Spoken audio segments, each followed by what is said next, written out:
Welcome to the Chris Review. Today I'm taking a look at this Astronaut Starry Sky Night Projector. So I want to do a quick unboxing and test this out. So inside the box, we're going to have the remote control, which is going to have a bunch of different buttons, and this is going to take two AAA batteries. There's also the user manual, the moon base, a power cable, and the astronaut itself.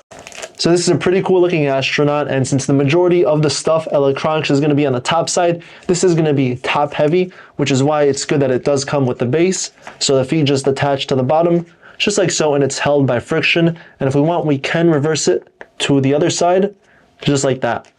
Now the head can be moved, it can be rotated, and it can actually just be completely taken off, and that's because this is going to be placed via magnet, so we can rotate it all the way up. So this way the projector is facing upwards, or we can face it to a wall, to a side, and so on and so forth, just as long as the wire still stays in place. Followed by 3 buttons on the backpack, and then the outlet for the power. Now the arms themselves can be moved up and down, just like so, and then the feet stay in place. And yeah, that's pretty much it for that. So let's get everything connected and set up so I can show you how this works. So here's a closer look at the astronaut. I have everything set up. I attached the cable to the back, and now when I turn it on, the lights immediately turn on, and it's just a wonderful view right in front of me, which I'll show you in a little bit. So it's going to be a mix of nebula and stars, and this can all be shut off, and there's a bunch of different settings as well too. All right, so now let's take a look at some controls. So the power button is going to be on the left side here, and when I turn it on, here's the image we get. We have a beautiful nebula in the center, followed by the green stars all around.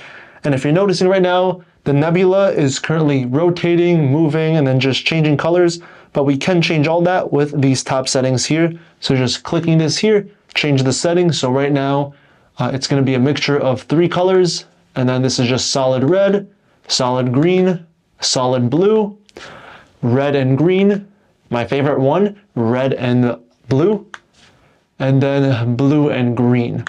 If I go once more, this will just be a mixture of all the colors. It'll just cycle through all of them. So we have red to green to blue, and then just repeat that whole cycle.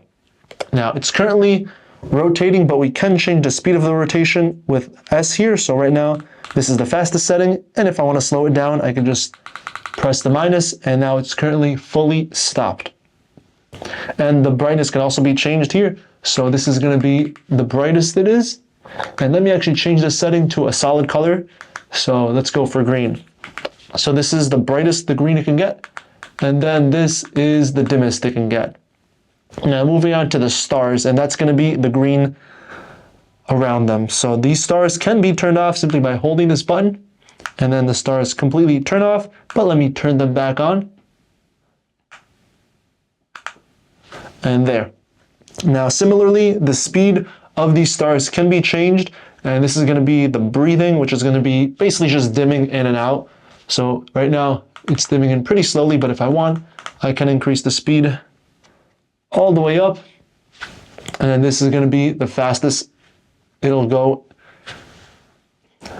And if I go all the way down, this is going to be the slowest, which is just going to basically just stay still like this the whole time. And now we can also change the brightness of this with this. So right here, this is currently the brightest setting, and then this is the dimmest setting. And then the last button is going to be a timer. And when I press the timer, there's nothing really that happens on it, so you don't really see a physical change on top, besides down here on the backpack. The blue is going to indicate 45-minute timer, and the red will be 90 minutes. And turn this off, simply hold that timer again, and the light will completely turn off. So overall, I'm pretty impressed with the Starry Sky projector. It lights up the ceiling, and this would be my favorite mode, although one thing I do want to change is turning off the stars so we can just see the nebula in the center, and it looks very mesmerizing to look at. But if you don't want to put it in the ceiling, you can of course just tilt the head of the astronaut, and then here's what it looks like on this wall and on the blind, which looks pretty cool because that kind of reminds me of a portal kind of. And then similarly on the other wall here, and then on the bottom of this table. Now the astronaut itself is also going to have some buttons on the back side of the backpack, so holding the one in the center will actually turn it off, and then the other ones will be some other settings.